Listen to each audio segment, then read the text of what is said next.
Yes, thanks for staying with us on the Sports Show. We said at the start of the show there were a couple of things I wanted to get to you about the footy club at Port Adelaide. Yep. Polak, mate, it seems to be dragging on and on and on. Now, some people would say the longer it drags on, more chance of him going.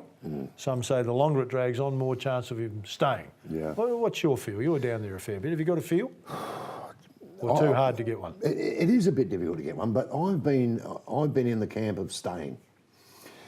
The reason I say it is because Port Adelaide brought Polak home from Brisbane for one reason, homesickness. Yep. Right? He didn't want to be in Brisbane. He played 16 games in 2 or 3 years, didn't want to be there, didn't play his best footy, came home, Played good lives footy. 10 minutes away, all of a sudden he's a star. Brisbane look at it and go, whoa, where'd that come from? Well, it's because he's home and he's settled and he's happy. Mum's pastor, as he said to me a number of times, 10 minutes from Mum's pastor. That's what I am. Yeah, I'm that's 10 tough. minutes You from can't training. buy that one, mate. You cannot, mate. You cannot. Now, I seriously believe, because the Polaks are a very, very close family. There's about 60 of them and they live all around Royal Park and around there. That if North Melbourne do happen to get him, I believe they're buying an unhappy player. Or they're buying 60 Polak and moving the whole family. Well, they're buying an unhappy player because no matter what if you think about this very carefully, Phil, if you're going to move, if you've been brought home because you're homesick, so you're living near mum and whatever, everything's terrific, now you've got to go to Melbourne. Now you've got to drive an hour and a half to training, hour and a half home. Now you can't go to the gear shop because the gear shop's in Melbourne. 9 hours for the pastor now. You know, well, here we go. Now you start to, the weather, the training at Arden Street. There's nothing at Arden Street. It's a middle of the road club. You've got to take all those things into account before you look at the dollar, that dollar sign up there. Take all those things into account because if he's unhappy in Brisbane, he's not going to be much happier in Melbourne. And I do believe, Phil, that he wants to stay badly. Yeah. It's a really interesting one, though, isn't it? Because you look at that rationally, but you're saying here's $1 million, there's a million reasons to go. Yeah. Here's 600,000 reasons to stay. Yeah. As a young kid, you go, geez, I could blow a knee out tomorrow. Yeah. You know, so I agree with you. True. The question would be, can he play as good a footy away from home as he can? Yeah. But that $1 million is unbelievably tempting for a young kid. Mate, what do you make of it? And we're part of it. We're here talking about sport and players and stuff like that. How many people over the journey for you, journalists, that you think have just been totally unaccountable for things that they've said? Oh, how long have we got? So for me, Caroline Wilson, just as an example, and she does some really good stuff. Yeah. I remember her 4 or 5 years ago writing an article that Damien Hardwick has to get out of Richmond, can't coach, get rid of him, get the sack. Yeah. Now they're a stone's throw away from 2 premierships in a row. Yeah. Any chance we'd see a retraction saying, I got that one wrong? No. Well, now why? You won't see Why that. can't you make a retraction when you get it wrong? No. So as coaches we go, occasionally, not a lot of coaches do it, but there were times certainly when I'd publicly say, I made a mistake in that game, that was my fault, I'll wear it, I got it wrong. And we see coaches occasionally in the AFL doing that. Yeah.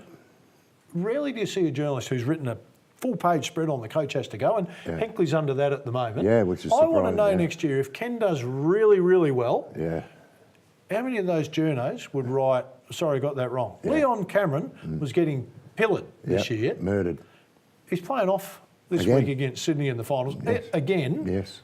How many of those journos went, oh, sorry, No, that won't happen. That one wrong, that won't happen. Why though? I get really annoyed with it. I get annoyed I do too. because, like we said earlier, there's no Port, there's no Crows in the finals. Yeah.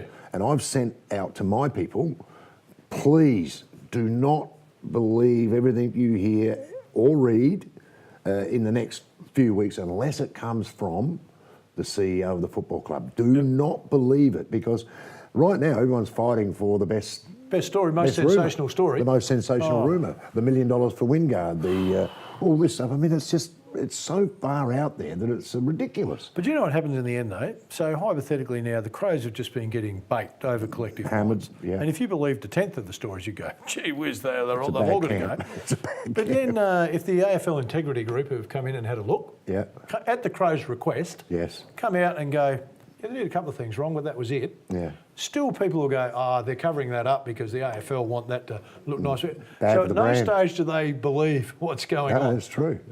Have we come to that? We're becoming a bit like the English tabloids where just say the best story. It doesn't matter if there's any facts to it or not. Well, every day there's a new one up there. Every day there's a new one. Every day either about there's the a Power player or the moving. Crows, there's something. There's a player moving every day because they have to. If you look at it, there's being no Port and Crows. What else are they going to do? Yeah, that's true. They have to come up with something. I I heard reckon, from... mate, at your job at Port Adelaide, why don't you keep a record of the things that they say, and then next time you're on the website going, they got that one wrong, they got that one wrong. Well, they I'd got love that to one wrong, got because that you one would, wrong. because there is a lot out there. There's been some really, really ordinary articles written about Port Adelaide in the last. And I know I'm involved in Port Adelaide, but so I don't really look at the rest. But there's been a lot of very ordinary articles written about the club that are just so far from the truth that it's a joke. You can't go back and say to them, "Hey, mate, that's not true."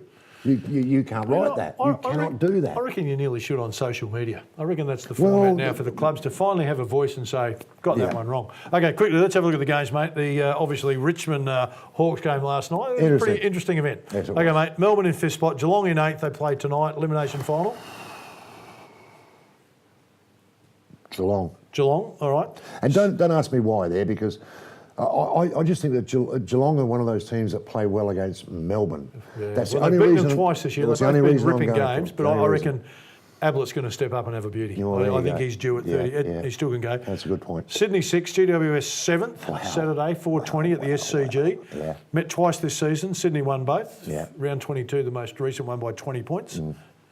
I'll go again with Sydney. Go again with Sydney? Yeah, I just think they've got a couple of blokes a little bit doubtful. right. GWS. West Coast second, Collingwood in third. Met in round 17. West Coast got them at the MCG too, Yes, not at they home did. by a bucket load. Yeah, they did. This one's at home Yes. for West Coast. Yes, it is, and a couple back as well. I think Kennedy might play. Yep. Which is a He's a big big in back. for Yep. them. Collingwood. Collingwood. Once again, don't ask me. Ask you why? You There's just like a Collingwood. feel about Collingwood at the moment. They're probably playing as good as anybody. Do you want me to give you a good stat, mate, that they're wheeling out at the moment? They've won 4 or 5 on the road this year. That's a lot, isn't it? Been on the road 5 times. You count Eddie out as being on the road? They have played some pretty good footy, though. Well, Richmond, 21 straight at the MCG, where you play 22 there. Great weekend of footy coming Fantastic up, mate. weekend of It'll be footy, an mate. absolute belter. Hope you've enjoyed the show, everybody. Look forward to your company next week. Bye for now.